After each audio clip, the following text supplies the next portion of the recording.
Hello guys and welcome to another video by All Rounders.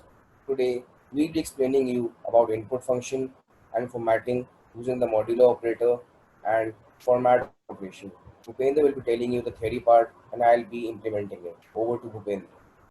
So hello guys. So here I will tell you about the user input method and the modulo operator and also about the format method.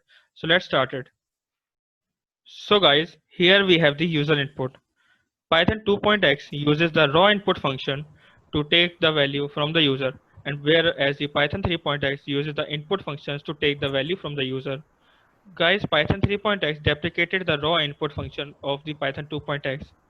Then, for the integer type, we use the int keyword along with the input method. But for the string data type, we use the input method directly, and we will not giving any int type in front of the input method. Guys, then we have the modulo operator. So what is the modulo operator? So in the previous topics, you see how to format the strings using the escape sequences. This is also another way of formatting the strings. By having the placeholders for formatting the strings, as you can see here, it is already written that we can use the placeholder holders for formatting the strings. This is somewhat like having the fill in the blank sentences. Then we have the different format specification symbols. Guys, we have the different types of the modulo operator for integer and for strings and for float. We have different types, such as some of the are the percentage %s, %c, %i, and %d, etc. Now I will tell you about these in detail in the next slide. So here you can see that %t is for used for the character, %s is used for the string conversion, then %i is the signed defined decimal integer, %d is the signed decimal integer, %u is the unsigned decimal integer, %o is the octal integer, percent small s and capital S are the hexadecimal integer, percent e and the percent capital E are the exponential notation, and the percent f is the floating point real numbers. Then we have the format method, guys. So what is the format method? The format method has been introduced for handling the complex strings formatting more efficiently. This method of the built-in string class provides the functionally for the complex variable substitutions and value formatting. This new formatting technique is regarded as the more elegant. Then we have the general syntax of the format method. The general syntax is that we have first writing the string, then dot format, and in the in the round brackets we will write the variable one, then variable two, and then we run the program. Guys, don't worry about these concepts if you don't get it. Jeet will tell you in detail in the implementation part. So guys, over to Jeet. He will tell you about the implementation part. So guys, here's the implementation part for the format. So I'm taking variable A and I'm storing 1 into it. And I'm taking variable B and I'm storing integer value 2. Then I'm taking variable C and I'm storing 3. Then I'm printing integers using modulo operator. So over here is the print statement. I'm writing A is equal to %d, then B is equal to %d and C is equal to %d as these are integers. And I'm using the placeholder percent and in the bracket I'm passing the variables A comma B comma C. Then I'm printing the same thing, but over here I'm specifying the width as well.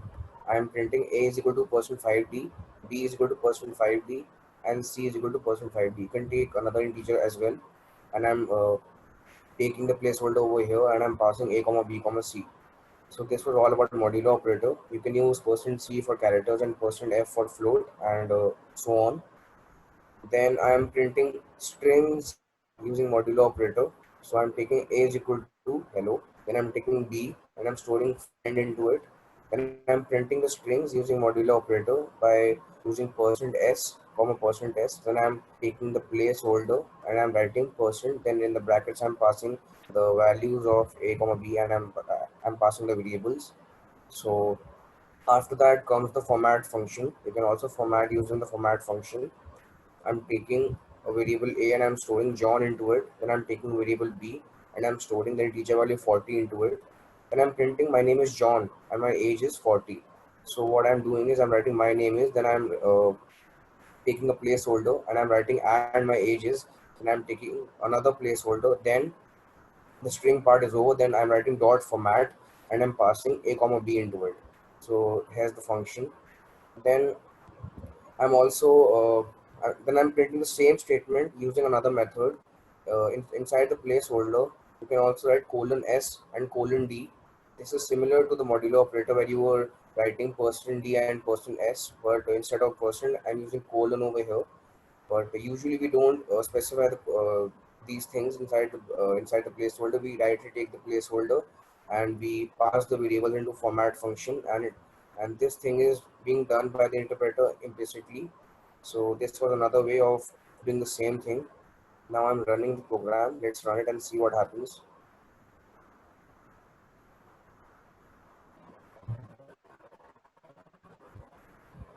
So let me run it. So here's that part. So firstly, I'm printing A is equal to 1, B is equal to 2, and C is equal to 3 using modulo operator. Then I'm specifying the width C. I've had specified %5D, so there's a white space added. Then I'm printing hello friend using modulo operator, and here's that part. Then I'm printing my John and my age is 40 using the format function. And I'm printing the same thing by specifying %s and %d inside the placeholders. So this was all about the formatting. Now let's move to input function. So guys, here is the input function. Now I'm taking a variable n1 and I'm writing int. Then in the brackets I'm writing input and the string enter first number.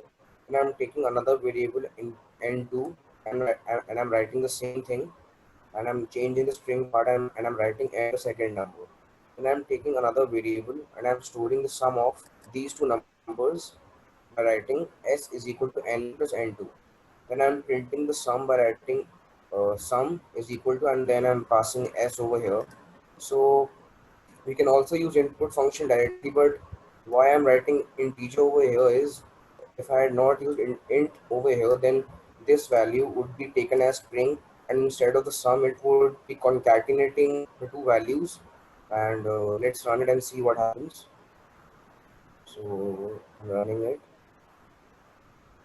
So I'm taking first number as 10 randomly. Then it's asking for the second number. I'm taking 20. As we all know, the sum would be 30. So now over here, I had taken int, and then I've taken the input function so that this thing is being converted back to integer value and sum is being printed. Now let's remove int and let's see what change occurs. Now I'm removing int. Now it would ask me to save. Let's save it and run it. So now let's take the same values, 20. See, now I have removed int and I've just taken the input function and it is concatenating these two values. So input function is basically taking these two values as strings. So we need to write int so that it converts those string values into integer values and then adds it. So that was all about input function.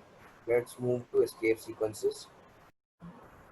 So guys, we had explained you the theory part for escape sequences in video 4. You can refer to that on YouTube. So now we're implementing those. So firstly, I'm printing img. It's a string and I'm printing it without an escape sequence. So that's clear to you. Then after that, I'm printing the same string using slash and single inverted commas. So what it will do is it will add single inverted commas to the string where it has been used before and after that. Then I'm using slash double inverted commas and it will add double inverted commas to the string. Then I'm using slash n. Slash n will move this specified string to the next line. Then I'm using slash t. Slash t would basically add an empty tab after the string I am, and it will move this string Jeet a bit far from this first string. So let's run it and see what happens. So firstly, I'm printing img without any escape sequence. Then I'm printing img and I have uh, and I'm printing Jeet with single inverted commas. Then I'm printing img and Jeet is being printed using double inverted commas, and I'm printing the same string, and I added a line, extra line by using slash n, and I've used slash t to add this tab in between these two strings. So that was all about escape sequences. You can use other sequences as well that we had mentioned in the previous videos. So thanks guys. So thanks a lot guys for being a part of this video. So till now we have explained you the basic concepts used in Python, and we have also explained you data structures used in Python, data types, and all about the variables used in Python. So in the later stages, we'll be moving into functional programming and object-oriented programming of Python.